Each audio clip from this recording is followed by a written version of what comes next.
आज मजदूर क्लास तो छोटी है, क्या बात है? रशीदगढ़ में सब चले गए। हाँ रशीदगढ़ में सब। कौन? रशीदगढ़ में। हाँ हाँ, और डॉक्टर साहब वो तो पहले से कि मुझे पता है। और डॉक्टर साहब नहीं आए हुए, और कौन नहीं आया? लेडीज की क्लास पूरी है, वो भी छोटी लग रही है। एक किनारा खाली पड़ा है। तूबा नहीं आई अभी तक, मैं ख्याल आ जाएगी।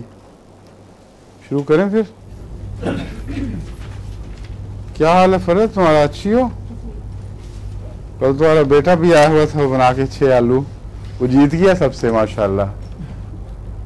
उस जैसा जैकेट प्लेट वो कोई नहीं बनाता। उनका बेटा है ना Umar, top expert in jacket potatoes.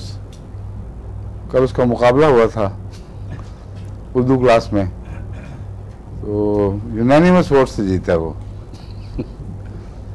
मुझे फिर तरकीब बता रहा था, कहता था बात यह है कि मैं उसके साइड पे अंदर सुराख करता हूँ हर तरफ से, तो जो हीट है वो अंदर जाके उसको खस्ता बनाती है कि आम लोगों को नहीं पता। और वाकई बड़ा फ़र्क ये था, क्योंकि रोहित शाह की बेटी ने जो बनाए थे ना, उसमें वो अंदर भाप से पके हुए लग रहे थे, वो खस्तगी नहीं थी जो अवन की होनी चाहिए। ज़्यादा बड़ा फ़र्क यही था। मुझे उसने कान में बताई तरकीब की ये।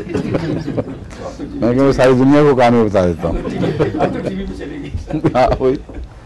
क्यों जी, क्या बात है? अच्छा अच्छा, अब तो पूरा करीबन हो गया है। तूबा के सिवा बाकी सब आ गए हैं। क्या वो आ रही है शायद? नहीं नहीं, वो तो कोई और है। आ जाएगी, क्योंकि मैंने फ़ोन से पूछा था, कहते थे मैंने आना है, इसलिए वो आ जाएगी। अच्छा शुरू करें फिर। डलकमारा, आज नई दवा शुरू करनी है ना। डलकमारा मैंने इसलिए चुनी है कि आजकल के मौसम में मेरा ख्याल है डलकमारा रोज़मर्रा काम आने वाली दवा है, क्योंकि बाज़ दवाएं आपने पढ़ी हैं, सर्दियों से गर्मी में जाएं तो तकलीफ़ बढ़ती है, बाज़ गर्मियों से सर्दी में जाएं तो तकलीफ़ बढ़ती है, बाज़ मौसम बहार के वक्त पड़ी हुई है ना, बाज़ नमी से तकलीफ़ बढ़ती है, बाज़ खुश्की से तकलीफ़ बढ़ती है। तो कोई नमूने याद हैं नमी की, किस किस चीज़ से नमी से तकलीफ़ बढ़ती है, किस किस चीज़ को? हाँ जो मैंने पढ़ानी है। और है नहीं, रेस्टॉक्स चोटी की दवा, नेट्रम सल्फ, नेट्रमोर, दोनों। खासतौर पर नेट्रमोर समुद्री नमकीन हवा जो है भीगी हुई, उसमें नेट्रमोर बहुत एलिवेशन दिखाती है। और सर्दी से तकलीफ किसको बढ़ती है ज़्यादा? खुश्क सर्दी, एकोनाइट। हाँ, कॉस्टिकम में भी एक जैसा खुश्क मौसम हो या गर्म मौसम हो, ना ठंडा हो या गर्म हो, अगर खुश्क हो तो उसमें कॉस्टिकम है। सिर्फ सर्दी की दवा नहीं, ये लोगों को गलत फहमी है। ये कॉस्टिकम गर्मी की भी दवा है अगर खुश्क हो, और इसका असर फिर आहिस्ता आहिस्ता बढ़कर फिर ज़ाहिर होता है करीबन 24 घंटे में, मगर वो मैं आपको पढ़ा चुका हूँ पहले। डलकमार है सर्दी से ब्राउनिया का भी कोई ताल्लुक है? ब्राउनिया गर्मी में जाने से, सर्दी से गर्मी में जा रहे हैं, आगाज में ब्राउनिया बहुत मुफीद है।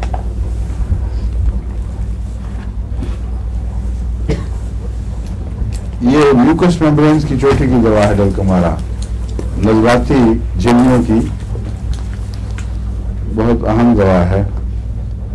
और इसमें ये बात पाई जाती है कि मौसम में कोई भी तब्दीली हो, ख़ास सर्दी से गर्मी की तरफ या गर्मी से सर्दी की तरफ, नमी से खुश्की या खुश्की से नमी, हर तब्दीली में ये म्यूकस मेम्ब्रेन्स पर यानी नज़लाती झिल्लियों पर हमला करती है।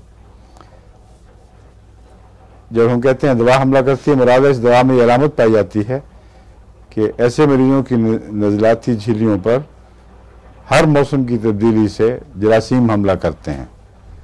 मगर किताबों में ये लिखा होता है कि इस दुआ में ये पाया जाता है।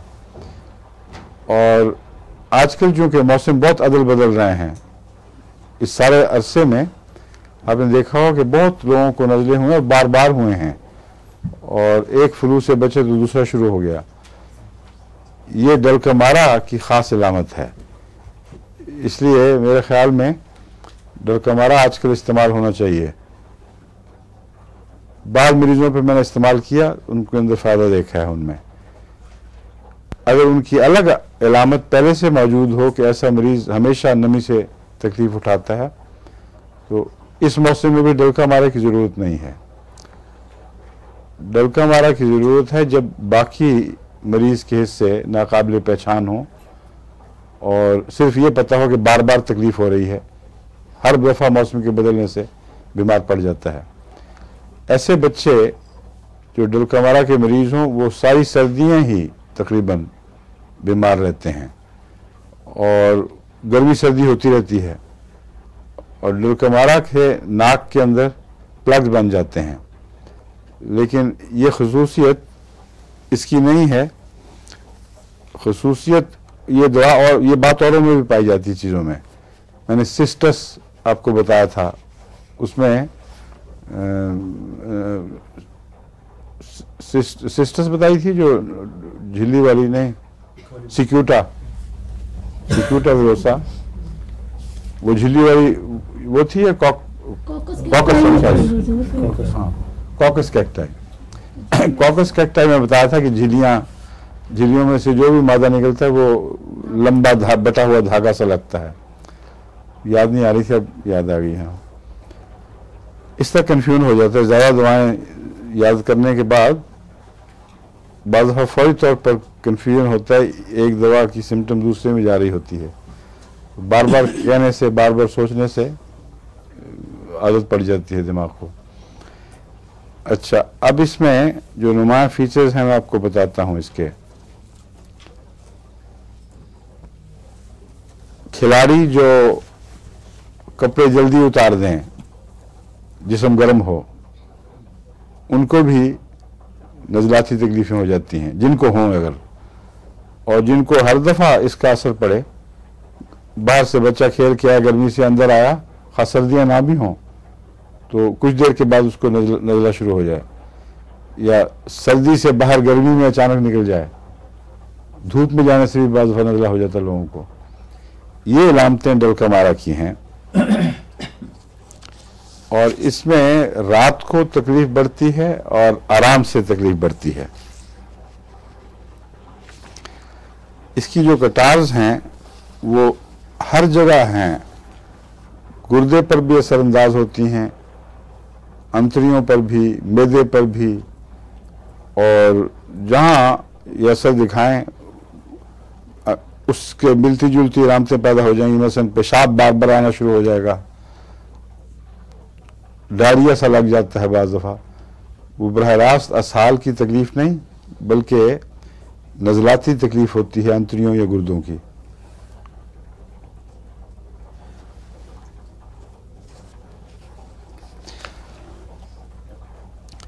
गर्मियों में लोग जो पहाड़ों पे जाते हैं, जब वापस आते हैं अगर नज़लाती तकलीफ़ें हों तो उसकी भी यही दवा है।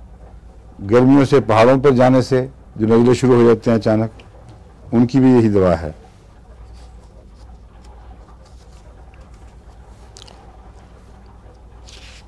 और बाज़ लोगों को सर्दी लगने से पेचिश हो जाती है असहाल की बजाय, उस पेचिश की भी डलकमारा दवा है।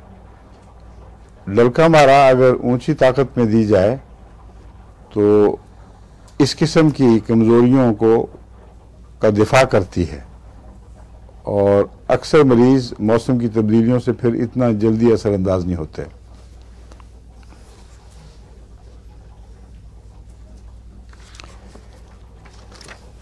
अगर पसीना दब जाए, वो भी मसलन ठंड में आने से या किसी और वजह से अचानक दब जाए, उससे जो तकलीफ़ होगी वो भी डलकमारा की निशानदही करती है। मगर और भी उसमें दवाएं हैं, ब्राउनियाँ भी उसमें शामिल हैं।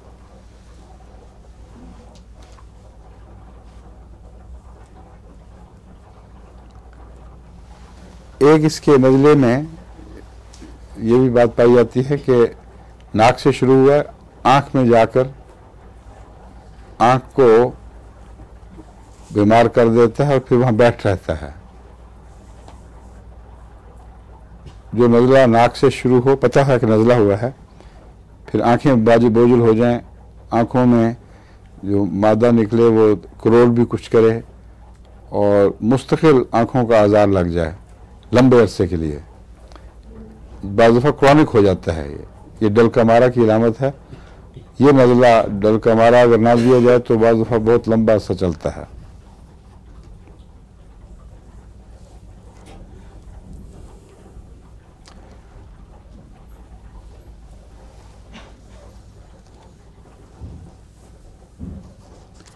आमतौर पर डलकमारा चूँकि बार बार होता है, ये नाक को मुस्तकिल प्लग कर देता है और बाल बच्चे वो नज़ला आके हट भी जाए तो फिर भी ब्रीद नहीं कर सकते, सांस नहीं ले सकते नाक से, क्योंकि ये आहिस्ता आहिस्ता तह जमाता रहता है और नाक को प्लग कर देता है।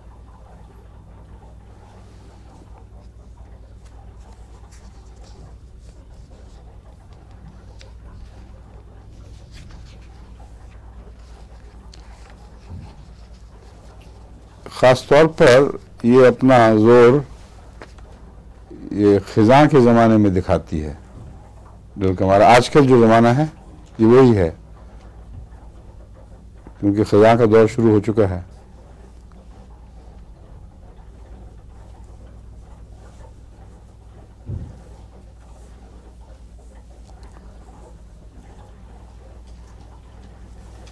म्यूकस मेम्ब्रेन्स में बाज़ दफ़ा ये अल्सरेशंस भी पैदा करती है।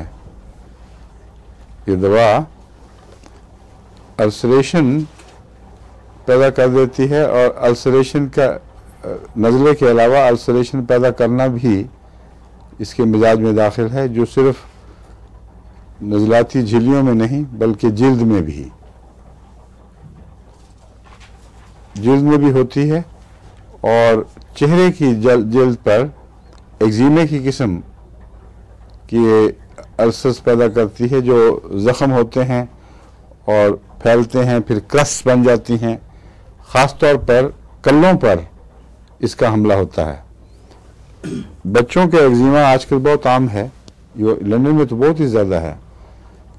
बच्चों के एक्जीमे में अगर यहाँ खुरदरी क्रस्ट बने और वो आहिस्ता आहिस्ता एक्जीमा बने तो उसमें शक करना चाहिए डलकमारा पर। हो सकता है डलकमारा ही दवा हो, मगर एक दफ़ा जब बढ़ जाए तो फिर ये फेजेडेनिक हो जाता है। फेजेडेनिक या फेजेडेनिक ही होता है गालिबन तलफ़्फ़ुज़। उस अल्सर्स को उन अल्सर्स को कहते हैं जो जल्दी से फैल जाते हैं, खाने वाले अल्सर्स जो इर्द गिर्द फैल जाते हैं। इसके एक्जीमे में भी फिर अल्सर्स दाखिल हो जाते हैं और फैलने लगते हैं। और दूसरे इसमें एम्पेटिगो गालिबन लफ्ज़ है, मगर जो भी है मामूली फ़र्क है तलफ़्फ़ुज़ का। एम्पेटिगो भी पैदा करने की टेंडेंसी है। एम्पेटिगो उन छालों को कहते हैं जो क्रॉप्स की शक्ल में छोटे छोटे गुच्छों की शक्ल में बनते हैं और फैलते हैं जल्दी। और ये दो इलामतें आर्सेनिक में भी हैं, और आर्सेनिक में फेजिडेनिक अल्सर पैदा करने की इलामत सबसे ज़्यादा नुमायाँ है। लेकिन आर्सेनिक और डलकमारा का मरीज़ बिल्कुल साफ पहचाना जाता है एक दूसरे से अलग। तो सिर्फ ये देख कर के अल्सर्स हैं और फैल रहे हैं या खाने लग गए हैं अंदर, वैसे मुंह में छाले हैं तो ज़ुबान के अंदर तक उतरते हैं, खाने लग जाते हैं, गम्स को खाने लग जाते हैं। जिल्द पर हैं तो वो सुराख नीचे भी उतरते हैं और फैलते भी हैं। ये आर्सेनिक की ख़ास इलामत है और इसीलिए आर्सेनिक उसकी गैंग्रीन की चोटी की दवाओं में है। उसमें स्याही पैदा करने का रुझान भी है आर्सेनिक में, लेकिन डलकमारा में गैंग्रीन नहीं है। फेजिडेनिक अल्सर्स तो मौजूद हैं लेकिन गैंग्रीन नहीं होती। शिन बोन जहां भी पतली झिल्ली हो, जिल्द की सतह पतली हो, वहाँ भी अल्सर्स पैदा करने की टेंडेंसी डलकामारा का एक नुमाया हिस्सा है, नुमाया खासा है।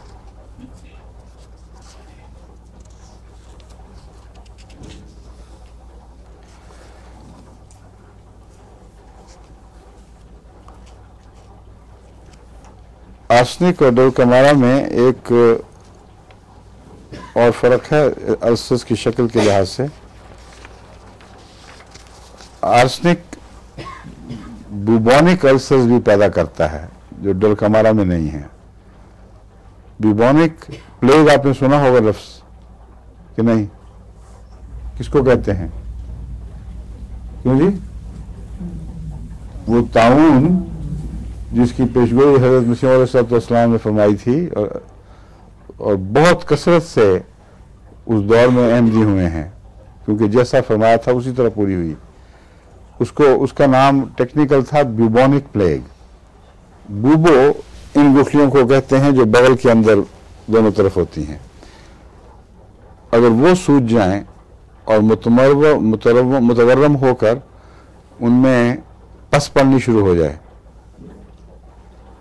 अगर साथ तेज बुखार हो, फूकने वाला बुखार, तो अक्सर यानी टाउन के ज़माने में ये बड़ी नुमाया अलामत होती है। बुखार 106-107 तक पहुंच जाता है, किसी तरह काबू नहीं आता और बहुत जल्दी मरीज मरता है। बेकरारी, बेचैनी, दर्द की शिद्दत नाकाबिल बयान है, मगर ज़्यादातर वो आग लगने का कहता है कि आग लग गई है। ये बुबोनिक प्लेग की अलामत है। आर्सेनिक में बुबोनिक प्लेग की इब्तदाई अलामतें पाई जाती हैं। बेचैनी है, मगर बुखार की वो शिद्दत नहीं होती जो बुबोनिक प्लेग में अमूमन पाई जाती है। इसलिए हो सकता है पैलिएटिव के तौर पर काम करे।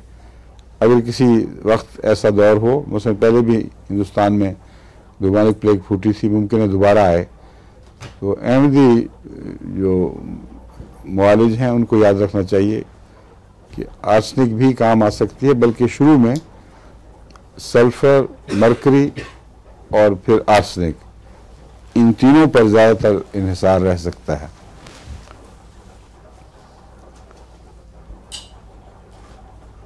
इनलार्जमेंट और हार्डनेस ऑफ ग्लैंड्स, ये तो दोनों में मुश्तरक है, डलकामारा में भी और आर्सेनिक में भी।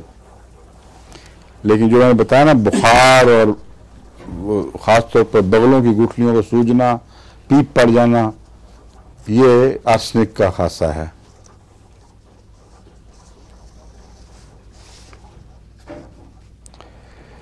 चीक्स का मैं आपको बता चुका, वो भी नोट में लिखा हुआ है यहाँ। बच्चे की चीक्स का अगर बता चुका हूँ ना आपको, यहाँ खुरदरे हो जाते हैं दोनों तरफ से और फिर वो फैलते हैं, फिर उनमें अल्सरेशन भी शुरू हो जाती है।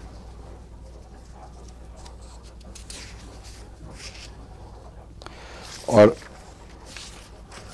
सर पर भी इसकी एरप्शन होती है जो मॉइस्ट होती है, जो मेजोरियम से मिलती है। मेजोरियम में लगता है कि सारे सर के ऊपर एक झिल्ली आ गई है, उसके अंदर पस पल रही है, उसके अंदर बैक्टीरिया, पस वगैरह उबलते हैं। बहुत ही खौफनाक नक्शा है जिसमें से बदबू बहुत उठती है। डलकामारा में सर की एरप्शंस कुछ उससे मिलती है, लेकिन वो इंतहा नहीं पाई जाती और बदबू इतनी नुमाया नहीं है जितनी उसमें है। वो अगर दब जाए सर का एग्जिमा तो नाक में वो उससे बड़ी सख्त बदबू वाला नज़ला मुस्तकिल दायमन ठहर जाता है, उसको अजीना कहते हैं। मेजोरियम की अलामत बता रहा हूँ आपको, ये डलकामारा की नहीं। डलकामारा का नज़ला सेटल होता है जो मुस्तकिल आंख में सेटल होता है, सर पे नहीं या नाक के अंदर नहीं। आया, हमला किया, फिर गया, फिर दोबारा नाक पे हमला किया या किसी जगह, ये इसकी आदत है। लेकिन सेटल अगर होता है तो ये आंखों ही में होता है हमेशा। लेकिन एक्जीमे का नजरे में बदलना इसमें नहीं पाया जाता। वो किस में पाया जाता है? मेजोरियम। और इतना नुमाया है उसमें कि एक दफ़ा एक मरीज को जो पुराना नज़ले का मरीज था, बदबूदार नज़ले का, उसको मैंने दिया तो सिर पे एक्जिमा आ गया और नज़ला बिल्कुल ठीक हो गया। उस वक्त मुझे उसने बताया कि मुझे पहले एक्जिमा ही होता था, वो ठीक किया किसी हकीम ने या डॉक्टर ने, तो उसके बाद ये नज़ला मुस्तकिल रह गया। फिर वो अल्लाह के फजल से मेजरीन ही से वो सर का नज़ला भी ठीक हुआ, ना सर का एक्जिमा भी ठीक हुआ।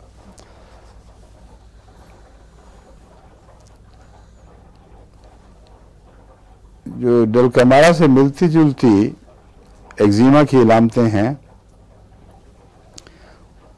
उनमें नुमाया बाज आपको याद रखनी चाहिए। कभी एक काम आ जाती है, कभी दूसरी, मगर अमूमन इनके दायरे में रहती है सीपिया, आर्सेनिक, ग्रेफाइट्स, डलकमारा, पेट्रोलियम, सल्फर, कैलकेरिया के बाद मुख्तलिफ सॉल्ट्स और रस्टॉक्स भी अगर छाले बड़े हों।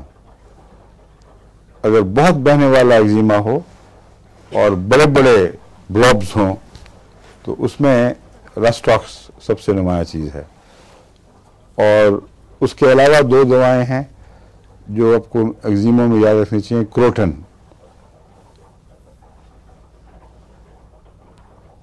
और एनाकार्डियम। एनागैलिस भी है, ठीक है।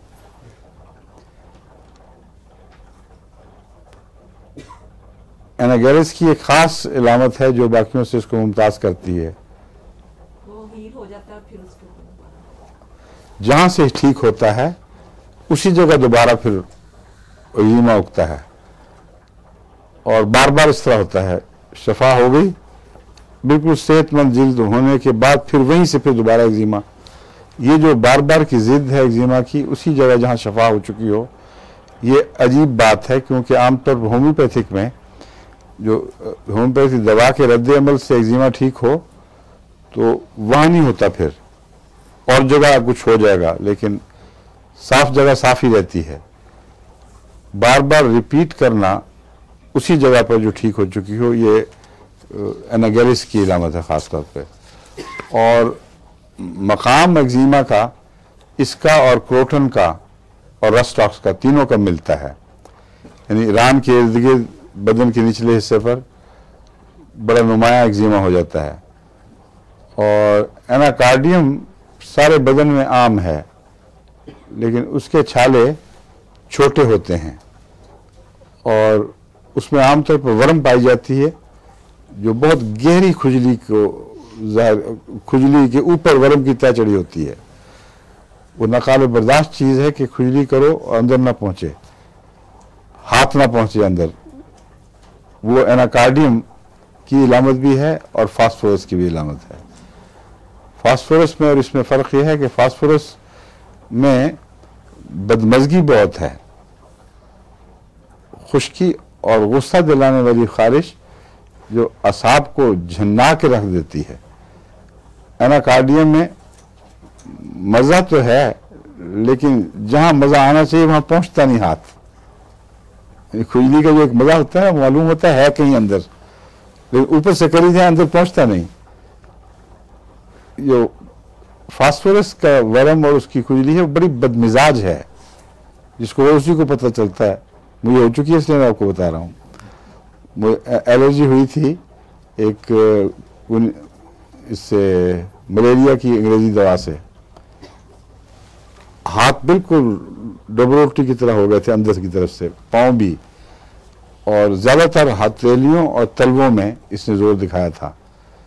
और इस कदर शदीद बेचैनी और आसाब में बदतमीजी पाई जाती थी, कोई उसमें लिहाजदारी नहीं थी।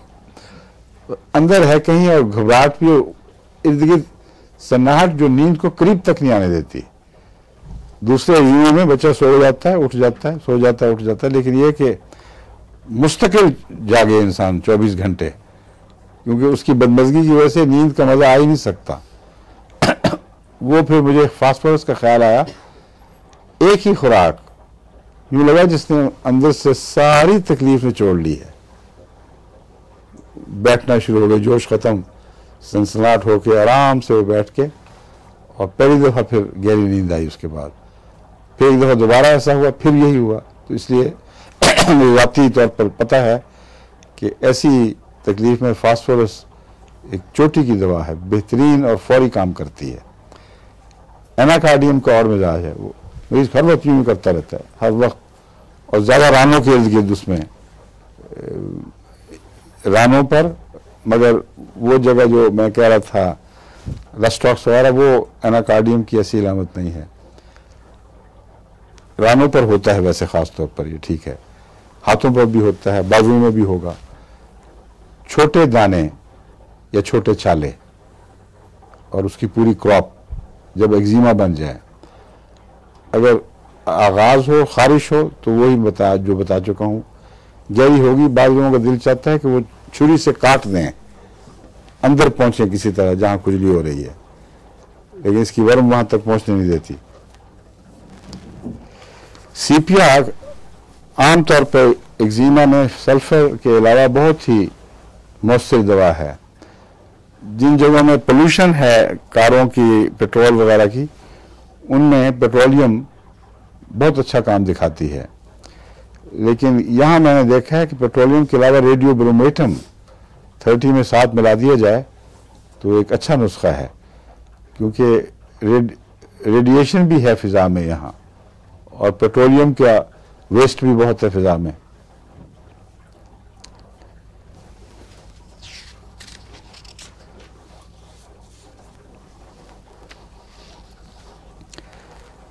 हेडेक्स इसमें होती हैं डैम्प वेदर से, कोल्ड से, जैसा कि पहले बयान कर चुका हूँ। रूमेटिक हेडेक्स भी होती हैं इसमें। कैक्टस ग्रैंडिफ्लोरा, कैक्टस पढ़ा चुका हूँ, है पढ़ाया था पहले, ज़िम्मन जिक्र किया था, पढ़ाया तो नहीं था ना? नहीं। कैक्टस का दरख्त कहाँ उगता है? डेजर्ट में, कहाँ? शहरा सिर्फ उनको पता है। रबुआ में भी है, लेकिन जी शहरान में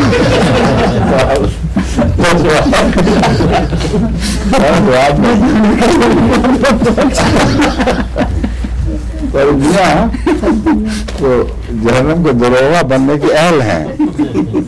इनका दरोगा जो है वो फरिश्ता होगा, वो जहन्नमी नहीं होता, वो जहन्नम से बिल्कुल इम्यून होता है, क्योंकि इनको ये आवाज पता है कि जहन्नम की तह में ये उगता है।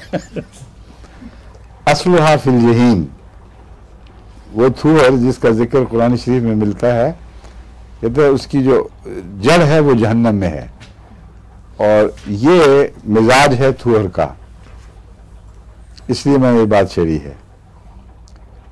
थूर वैसे तो इंसान सोचता है कि खाने वाली चीज नहीं, बहुत ही खौफनाक, बदसूरत और कांटों वाला और नजर को धक्का देने वाला पौधा दिखाई देता है, लेकिन सहरा में इसका भी अपना एक हुस्न है। और बहुत बड़े बड़े हो जाते हैं, हर तरफ शाखों पे शाखें निकालते चले जाते हैं, और बाद सहराओं में इतने ऊंचे हो जाते हैं कि बड़े कदा व दरख्तों का मुकाबला करते हैं। लेकिन जो तकलीफ वाली चीज, जो इसका असर अंदाज होने वाला हिस्सा है, वो फल है इसका। थूर का फल बहुत लजीज, बहुत खुशनुमा, सुर्ख रंग और गुलाबी रंग मिला जुला, बहुत ही प्यारा फल दिखाई देता है, और इसका जूस लजीज है, लेकिन उसकी लज्जत के साथ ही उसके अंदर कोई आखिर पर एक चीज़ ऐसी रहती है जैसे एक कसैला पानी या कोई ख़ास अच्छी ना लगने वाली बू सी रह जाती है, वो आखिर पर ज़ाहिर होती है। जो लोग इसको ज़्यादा खाते हैं उनको ज़रूर पेशाब की तकलीफ़ होती है, और गुर्दों पर बहुत बुरा असर करता है, और पेशाब में न सिर्फ जलन बल्कि स्पेज़म्स हो जाते हैं, और बहुत तकलीफ दे पेशाब की इलामत ज़ाहिर होती है, जो कैंथरिस वगैरह दूसरी इलामतों से, दवाओं से कुछ मिलती तो है, लेकिन फ़र्क है। कैंथरिस में जलन है बहुत पेशाब में, कतरा कतरा आता है, आग की तरह जलता हुआ कतरा आएगा और फिर कुछ देर के बाद फिर दोबारा। कैक्टस में इस आग के साथ स्पेज़म है बहुत अचानक, और ये इसका स्पेज़म हर जगह जहां भी कैक्टस की तकलीफ होगी वहां पाया जाएगा। स्पेज़म्स की जो सर्कुलर फाइबर जिसको कहते हैं ना, मसल्स वगैरह के चक्कर जिनमें हो, छल्लेदार जो फाइबर्स हैं जिससे जो पेशाब वगैरह को रोकने और या जारी करने के लिए वेल्व्स होते हैं सारे, उन सर्कुलर फाइबर्स पर इसका सबसे ज़्यादा असर होता है और हमला एकदम करता है। बाद लोग एकदम दिल को हाथ मारते हैं कि गया, जैसे वहाँ जकड़ दिया किसी ने यूं मुट्ठी में लेके।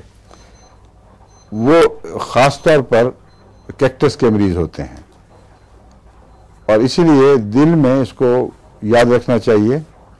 दिल की बीमारियों में यहाँ तक के जो ऑर्गेनिक बीमारियां बन चुकी हों, जो दिल के मसल्स पर असरअंदाज हो चुकी हों, अगर कैक्टस की ये अलामत पाई जाती है तो क्यूरेटिव भी है। वो ऐसे अमराज से खुदा के फजल से शफा दे देता है जिसके लिए एलोपैथी में कोई इलाज नहीं है। एक ऑर्गेनिक बीमारी अगर हो जाए, दिल के मसल्स फैल चुके हों, वेल्व्स ख़राब हो जाएं, तो एलोपैथिक में उसका इलाज नहीं है, ऑपरेशन होता है बहरहाल। तो होम्योपैथिक में हो जाता है और बारहा मैंने देखा है खुदा के फजल से फैले हुए दिल नॉर्मल साइज पे आने लगते हैं। लेकिन कैक्टस की ये इलामत याद रखें, गले में भी होगा तो बड़ी ज़ोर से जकड़ देगा गले को, और हर जगह खून का रश और स्पेज़म। चेहरे पर भी खून का रश होगा, दिल की तरफ भी होगा, गुर्दों की तरफ भी होगा, अंतड़ियों की तरफ भी होगा। खून का दौरान एकदम बड़े, इससे किस दवा से मिलता है दौरान खून का एकदम इज्तिमा? बेलाडोना, और उसमें भी स्पेज़म है। फिर फर्क कैसे करेंगे आप?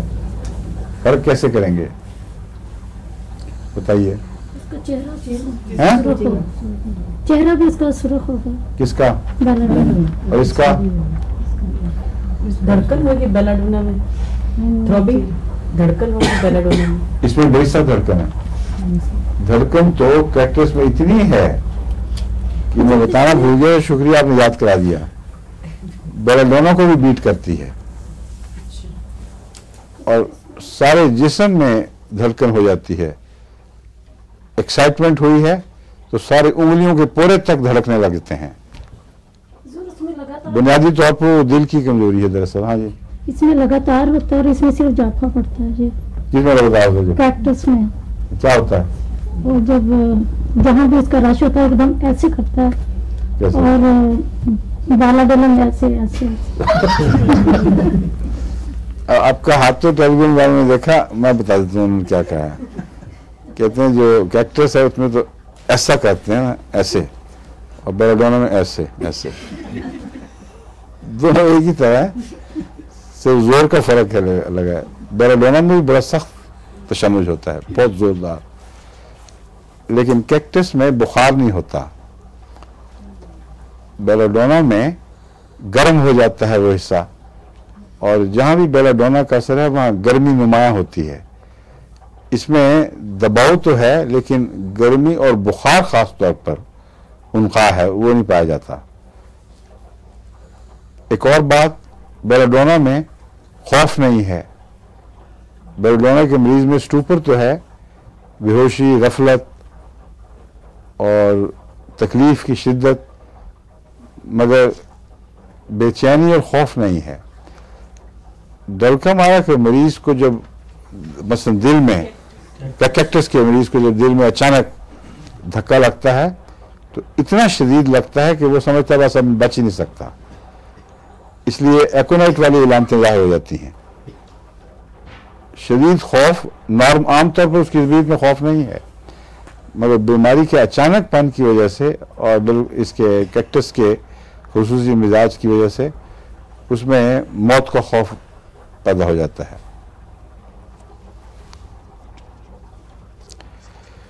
और बाज कंट्रैक्शंस इस तरह हैं जिस तरह के एक तारें कसी जा रही हो इर्द गिर्द, स्ट्रिंग्स में चक्कर दे के तो इंसान उसको तन रहा हो।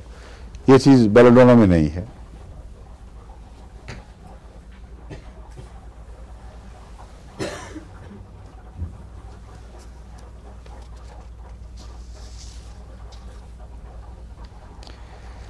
सब जगह टाइटनेस, कंस्ट्रिक्शन, ये जो गले की कंस्ट्रिक्शन है, टाइटनेस, जो बाज़ दफा कावड़ भी नहीं बंद करने देती, और किस दवा में पाई जाती है नुमाया?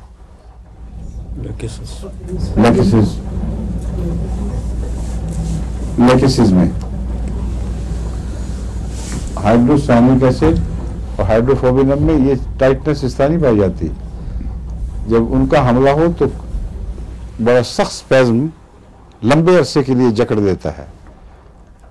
ये जो मैं टाइटनेस कह रहा हूँ, ये अलामत खास तौर पर इसमें है, लेकिसिस में भी और ग्लोनाइन में भी पाई जाती है।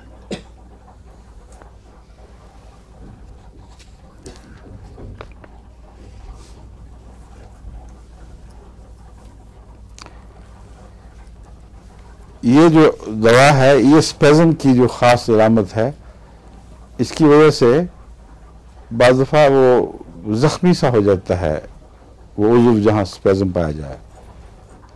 और ये औरतों के लिए भी बहुत मुफीद दवा है अगर ये अलामतें पाई जाएं। ख़ास तौर पर नौबयाता औरतों के लिए ये दवा पेश नज़र आनी चाहिए। जब ऐसी कोई दुल्हन आपके सामने आए जिसको ये अलामतें गैर मामूली तौर पर शादी के बाद ज़ाहिर हों, तो उसका इलाज कैक्टस से होना चाहिए।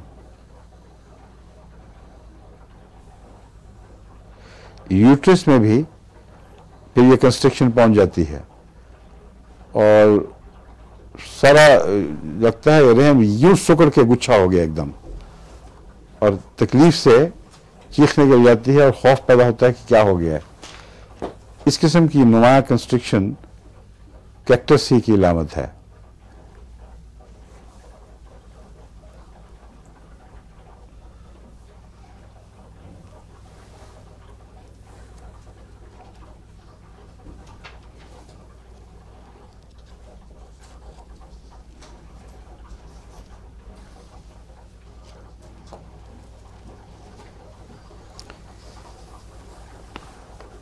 इसकी जो कंस्ट्रिक्शंस का एहसास है वो जिस्म के हर हिस्से में ज़ाहिर हो जाता है, ऐसे हिस्सों में भी जहाँ आमतौर पर इंसान सोच भी नहीं सकता कि वहाँ भी कंस्ट्रिक्शन होगी।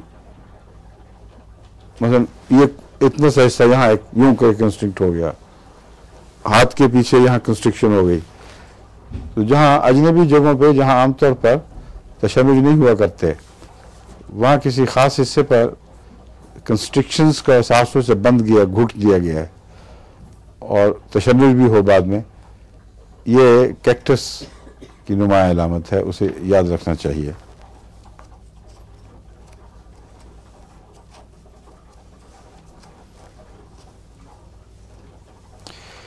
गाउट और रूमेटिज्म में भी इसकी कंस्ट्रिक्शन हो जाती है माउथ हिस्सों में। वाज़फा रूमेटिज्म और गाउट में बाज़ हिस्सों पर खून रश करता है, हर जगह नहीं, हर गाउट की किस्म में नहीं, बाज़ में, मसलन कॉल्चिकम में, और वो नुमाया होता है पाँव के जो अंगूठा उसके इर्द गिर्द का हिस्सा है वो मुतवर्रम हो जाता है, सुर्ख हो जाता है, कोई चीज़ नहीं लगती उसके ऊपर। ये किस किस चीज़ में है? ये कॉल्चिकम और बेंजोइक एसिड, समझे? इसमें उन जगहों में भी स्पेज़म होता है। गाउट जमा स्पेज़म, ये एक अजीब कॉम्बिनेशन है जो इस दवा में पाया जाता है।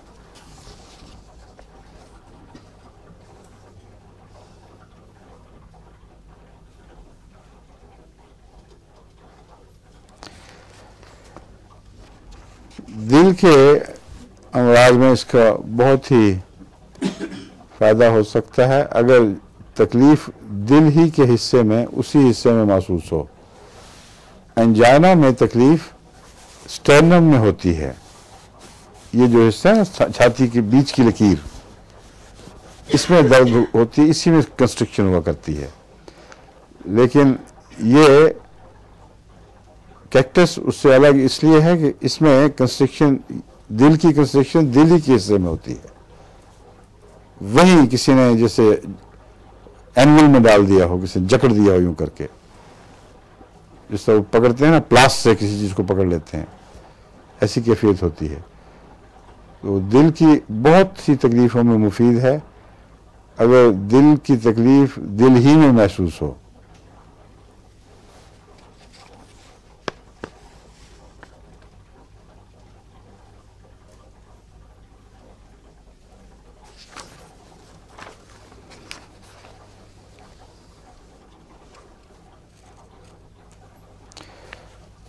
हार्ट में एनवलाजमेंट भी हो गई हो, मरमर शुरू हो चुके हों, अगर ये कंस्ट्रिक्शन जो इसकी है इलामत है ये इसमें पाई जाती है, तो कैक्टस खुदा तआला के फजल से क्यूरेटिव है।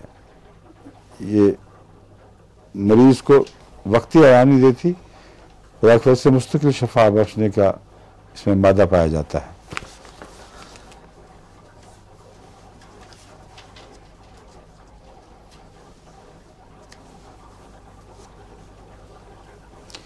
किडनीज में पहले बता चुका हूँ, उसकी तकलीफ़ों में अगर क्रॉनिक हो जाएं तो वर्में पैदा हो जाती हैं, पाँव सूज जाते हैं, टांगें सूज जाती हैं, फुलफुली वर्में। ऐसी सूरत में भी अगर कैक्टस की इलामतें वो स्पेज़म वाली पाई जाती हों तो सारे हिस्सों को शफा बख्शने की ताकत है इसमें फज़ल ताला।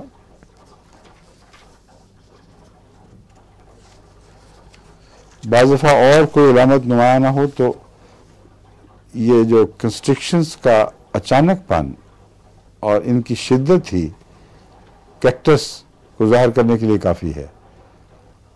तफसीली तमीज़ करने वाले झगड़े ना भी हों कि इस दुआ को उससे तमीज़ किस तरह कैसे की जाए, इसकी उससे तमीज़ कैसे की जाए, सिर्फ ये दो बातें पाई जाएं कि कंस्ट्रिक्शन हुई है अचानक, बहुत तेजी से हुई है, बहुत सख्त हुई है और उसने मरीज को खौफजदा कर दिया है।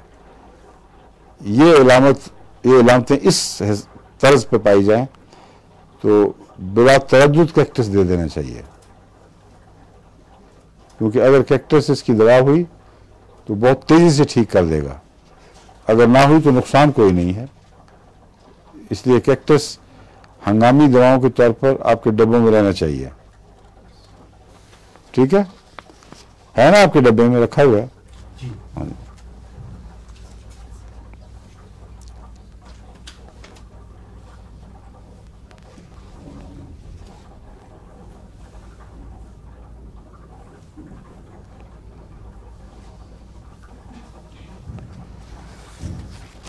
इसमें जो रूमेटिज्म कैक्टस से ताल्लुक रखता है, उसमें एक बात याद रखें कि बाजुओं के ये जो मसल्स हैं, ये मसल्स, रानों के मसल्स, इनमें कंस्ट्रिक्शन नहीं होती,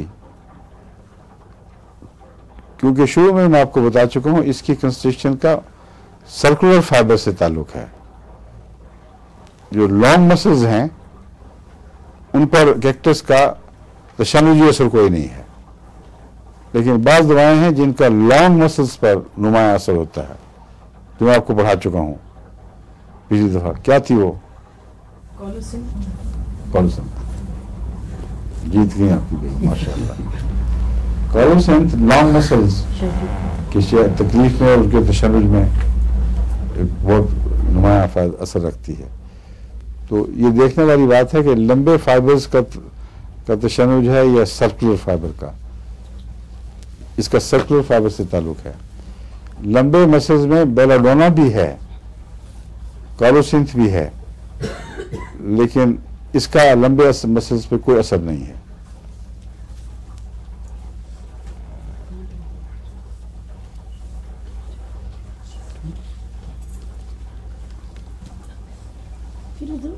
घुटनों में होगी तो क्या? घुटनों में स्पैज़म होगा? घुटनों में पता नहीं मुझे। सर्कुलर है उसमें। यूं कर दो, हर चीज सर्कुलर हो जाएगी। ये नहीं मिल रहा यूं करके सर्कुलर बना दो, घुटना भी गोल, सर भी गोल है, हर चीज गोल गोल ही है, उंगलियां भी गोल हैं। सर्कुलर फाइबर और चीज है। सर्कुलर फाइबर वो छल्ले होते हैं जो चीजों को अखराज को रोकने के वक्त तंग रहते हैं, जब चीजें निकलने का हुक्म आ जाए तो खुल जाते हैं। इजाबत में, पेशाब में, रोजमर्रा यही फाइबर हैं जो आपके काम करते हैं। गले के फाइबर्स हैं निगलने के लिए, वो सर्कुलर फाइबर सुगड़ते हैं, उगलने के लिए खुलते हैं। तो ये जो सर्कुलर फाइबर्स हैं इनकी बात हो रही है। हमने तो सारा मामला ही गोल कर दिया।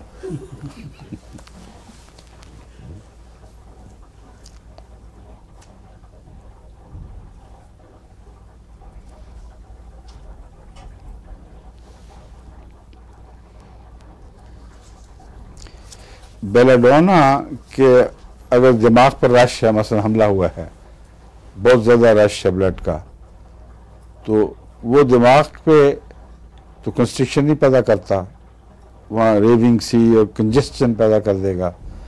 लेकिन एक्सट्रीमिटीज़ में जिस तरह क्यूपरम का असर होता है वहाँ कंस्ट्रिक्शन पैदा करता है।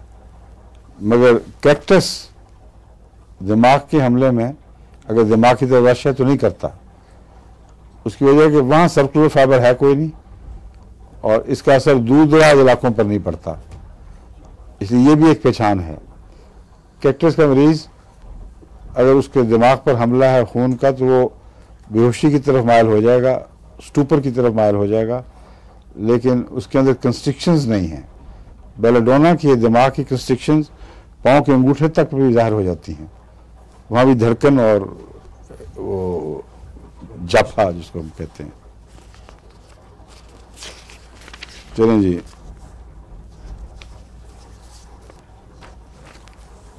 चक्कर फिजिकल एक्सर्शन से ज़्यादा, आराम से कम, बिस्तर में टर्न करने से नुमाया, डीप इंस्पिरेशन लेने से भी बाद में चक्कर आ जाते हैं। यानी हरकत किसी किस्म की जो है वो बैलेंस को बिगाड़ती है। इसमें और कौन सी दवाएं हैं इस किस्म के चक्रों में? हाँ, और कोनियम में खास तौर पर लेट के करवट लेने से होता है हमें।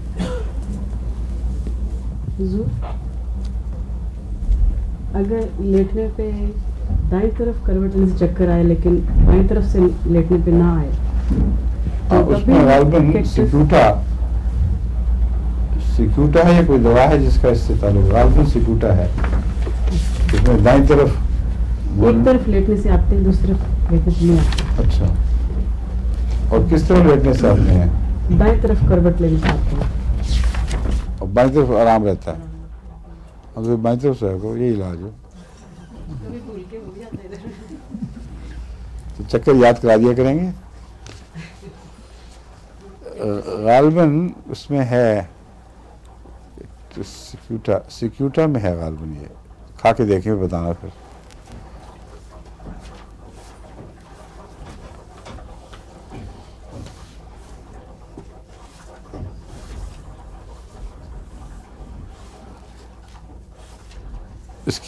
इसका सर दर्द अमूमन दाईं तरफ होता है और शोर लगता है जैसे बकायदा हिट किया है दिमाग को किसी चीज ने। आवाज सॉलिड चीज की तरह दिमाग को हिट करती है अगर दर्द हो रहा हो तो।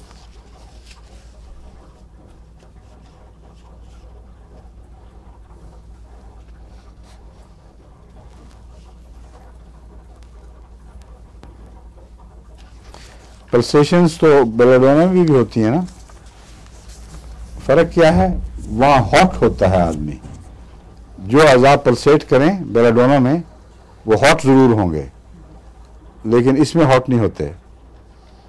बगैर हीट के नॉर्मल बॉडी टेम्परेचर पर भी वो पल्सेट करते हैं।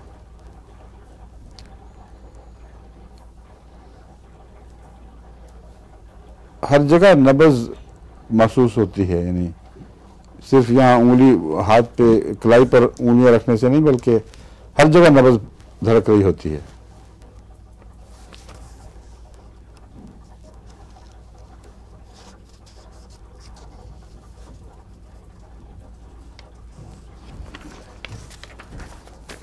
बाएं बाजू में अगर नमनेस हो और कुछ कंस्ट्रिक्शंस भी हों इस शोल्डर से लेके नीचे तक, तो ये कैक्टस को तलब करती हैं।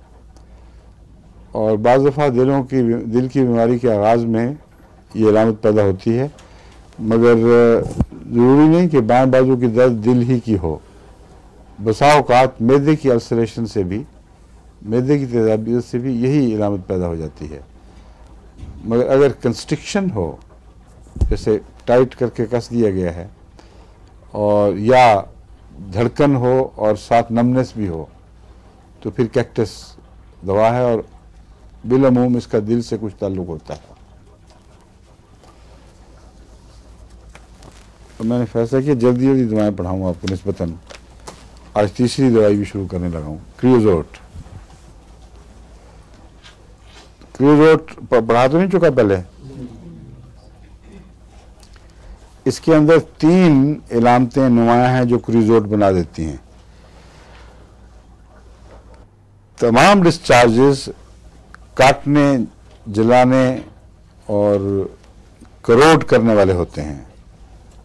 एक्सक्यूरिएटिंग जिसको कहते हैं ना अंग्रेजी में, यानी छीलने वाले और खराश पैदा करने वाले। और पल्सेशन इसकी कैक्टस से मुकाबले करती है, मगर तशन्नुज वो नहीं है जो कैक्टस में पाया जाता है। क्रियोजोट में पल्सेशन बहुत पाई जाती है। और तीसरी खास अलामत इसकी ब्लीडिंग है, जो बहाना चाहती है। आंख में वरम है, डॉक्टर यूं उंगली लगा के देखेगा तो थोड़ा सा ब्लड लूज कर जाएगा। यूट्रस में भी यही कैफियत पैदा हो तो ऐसी औरतों को मुस्तकिल ब्लीडिंग की बीमारी लग जाती है। वक्त से पहले मेंसेस और ब्लीडिंग, जो मेंसेस ख़त्म हो रहे हैं लेकिन ये नहीं पता चलता औरत को कि मेंसेस ख़त्म होकर बीमारी की ब्लीडिंग शुरू हो गई है, वो ब्लीडिंग फिर भी जारी रहती है।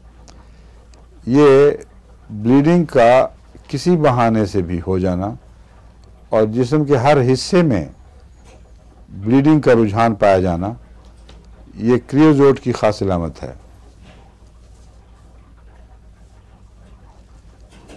गम्स भी फुसफुसे से स्पंजी से होकर दांतों को छोड़ते हैं, और हाथ से भी आप अगर मुंह साफ करेंगे तो ब्लीडिंग शुरू हो जाएगी।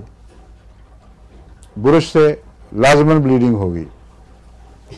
इसलिए ये जो ब्लीडिंग वाला इसका हिस्सा है, इसको ख़ास तौर पर पेश नज़र रखें। आमतौर पर सुर्ख ब्लीडिंग होती है, मगर बीच में स्याह ब्लीडिंग का भी एक गश सा आता है, और औरतों को बाद 2-4 दिन सख्त स्याह ब्लीडिंग भी होती है, जबकि नॉर्मली सुर्ख हो रही होती है। इसलिए क्रियोजोट की ये अलामतें बाद और दवाओं में भी हैं, मगर क्रियोजोट में बड़ी नुमायां हैं। पल्सेशन, धड़कनें, ब्लीडिंग, बात पर, मामूली बहाने पर, और तीसरी चीज क्या है? क्या? छीलने वाला माता छीछी कह रहे थे, छीलना कह रही थी आप, मुझे यही समझ नहीं आया कि छीछी क्या लगाई आप लोगों ने। खराश पैदा करने वाला, छील देने वाला अखराज, ये इसकी खास अलामत है।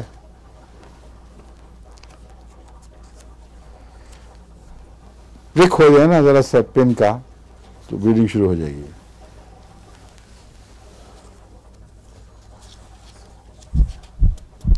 बाज़ दफ़ा आंसुओं में भी खून पाया जाता है।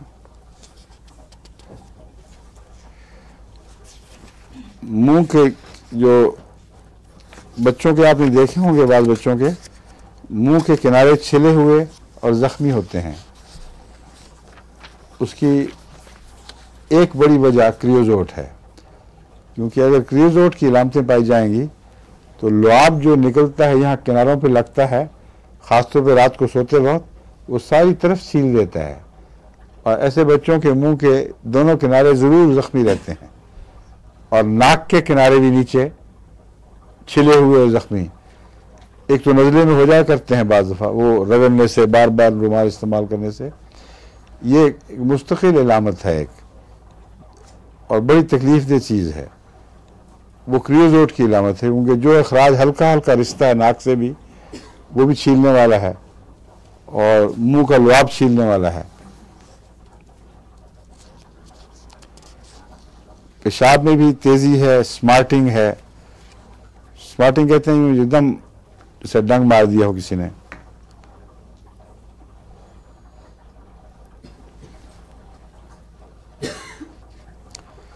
बस कैक्टस के साथ मैंने इसलिए ख़ास तौर पे उसको पढ़ाया है कि इसमें जो स्पेजम्स हैं, जगह जगह थ्रॉबिंग्स, दिल की धड़कनें हर जगह महसूस होना, ये कैक्टस और इन दोनों को करीबन हम पल्ला बनाता है। ऐसी नुमायाँ अलामतें हैं इन दोनों में। मगर थ्रॉबिंग के साथ शदीद स्पेजम और दर्द ये इसमें नहीं पाया जाता, ये कैक्टस का हिस्सा है। नोज ब्लीड ऐसे बच्चों को अक्सर होती रहती है।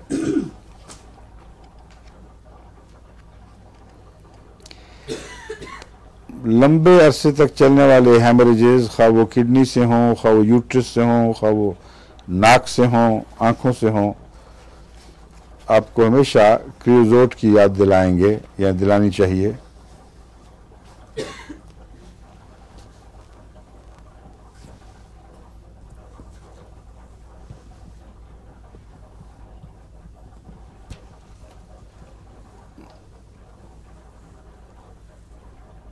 इस पहलू से औरतों के लिए भी बहुत मुफीद दवा है। उनकी ब्लीडिंग छिलने से, प्रेशर से, किसी तरह से भी ब्लीडिंग शुरू हो जाए तो बहुत अच्छी चीज़ है।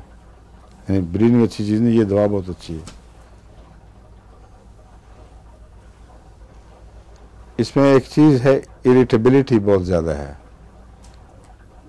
कैक्टस में अमूमन इरिटेबिलिटी नहीं पाई जाती, यानी मिजाज की तेज़ी और गुस्सा इसमें नुमायाँ है, बल्कि बाज़ दफ़ा ये कैमोमिला का मुकाबला करता है गुस्से में और तेज़ी में। मगर कैमोमिला एक मुस्तकिल आदत है, इसके मरीजों में कभी कभी पाया जाता है, इसलिए मैं आपको फ़र्क बताना चाहता हूँ। ये मुस्तकिल मिजाज नहीं है इसका। बाज़ दफ़ा बीमारी जब शिद्दत इख्तियार करे और हर वक्त तंग कर रही है, छील रही है, तो आदमी चिढ़ जाता है, और उस वजह से तबीयत में कैमोमिला वाली इलामतें पैदा होती हैं। कैमोमिला का मरीज़ तो अच्छा हो या ठीक हो या बीमार हो, हर हाल ही में वो गुस्से वाला है, चीज़ तलब करेगा, फेंक देगा, बदखुल्की पाई जाती है कैमोमिला में।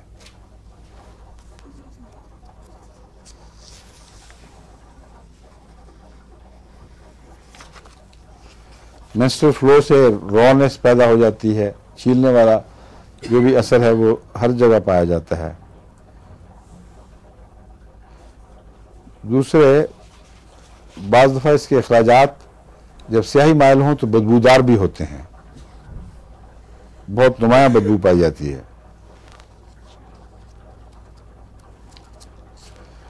इसलिए बदबू के वक्त स्याह होंगे, वरना नहीं।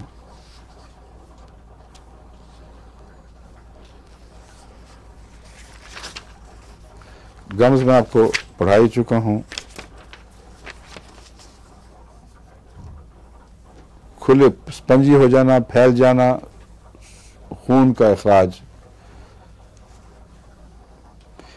एक और इलामत इसकी बहुत अच्छी है, जो कई दफ़ा मैंने देखा है, बड़ी क्यूरेटिव भी है उसमें। एक तो रात को बच्चों के पेशाब में भी कारआमद है ये,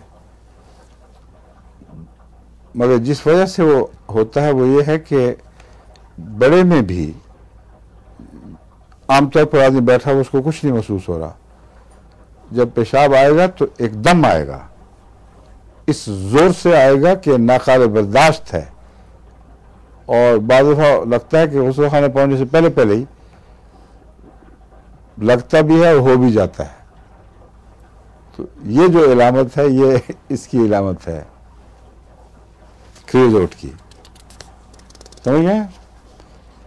कई दफे लोगों में पाई जाती है, मुझसे पूछते रहते हैं इस मरज़ के मतलब।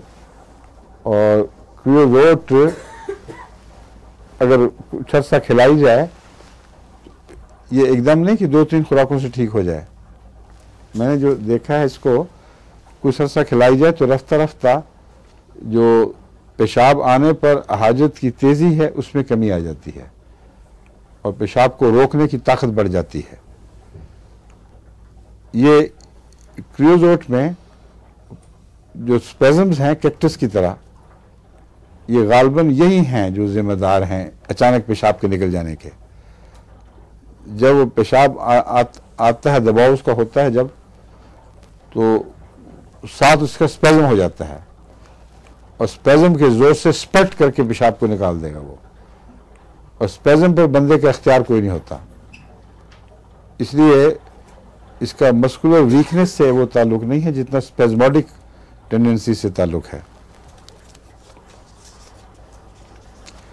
मैदे में भी इसका स्पेज़म होता है बड़ा सख्त, नौजिया, वॉमिटिंग, फूड का तेजाबी हालत में निकलना। तेजाबियत तो हर जगह पाई जाती है ना इसमें।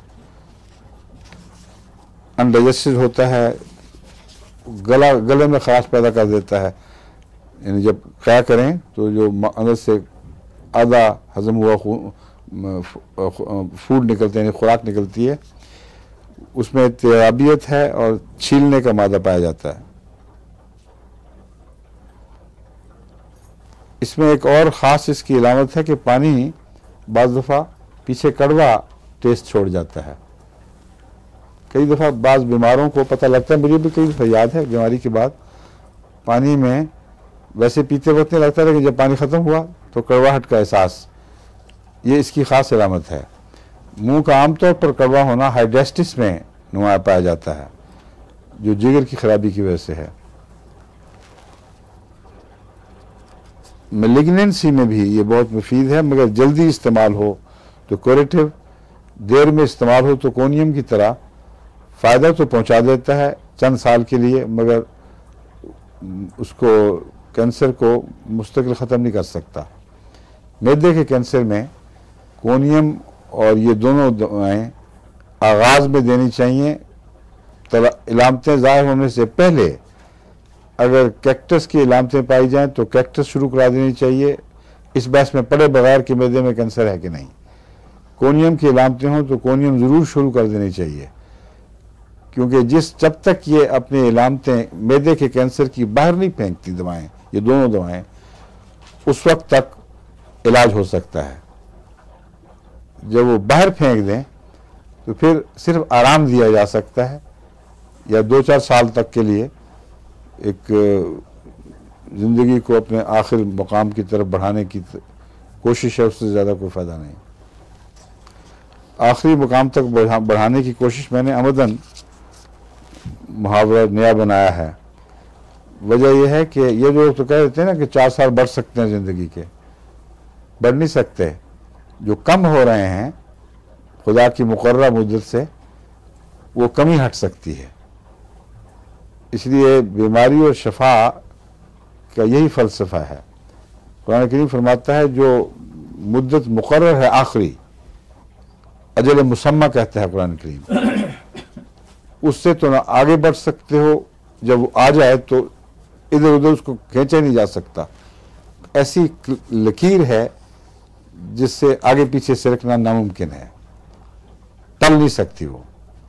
लेकिन अजर मुसम्मा तक खुदा तुम्हें पहुंचा देगा अगर तुम एक अमाल करोगे। इस किस्म के मज़ामीन और बख्शिश के नतीजे में अजर मुसम्मा तक उम्र लंबी की जा सकती है, इनफरादी भी और कौमों की भी। बस बीमारी का ये मजमून है, बीमारी उम्र को कम करती है, सेहत उम्र को बढ़ाती नहीं, बल्कि मुकर्रर उम्र तक ले जाने में मदद करती है। इसलिए हमारे जो तिब्बी मुहावरे हैं उनमें भी ये मजहबी रंग और उसकी एहतियातें गालिब रहनी चाहिए।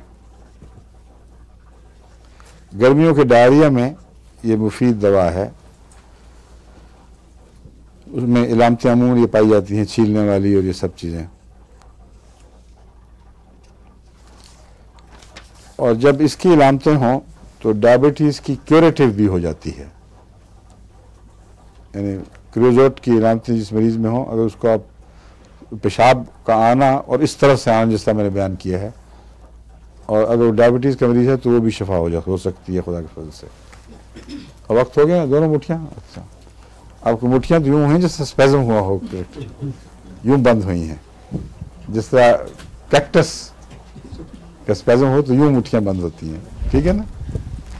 कैक्टस में मुठ्ठियाँ बंद नहीं होती, मगर मुठ्ठियाँ बंद होती हैं प्लम्बम में और इस किस्म के जहाँ लॉन्ग फाइबर्स के स्पेज़म्स हैं,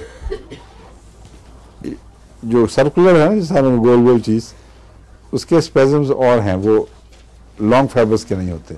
मैंने सिर्फ मजाक में कहा था, मैंने इसलिए समझा रहा हूँ कि इनको गलत फहमी ना हो जाए कि मैं संजीदगी से आपको कह रहा हूँ, ठीक है।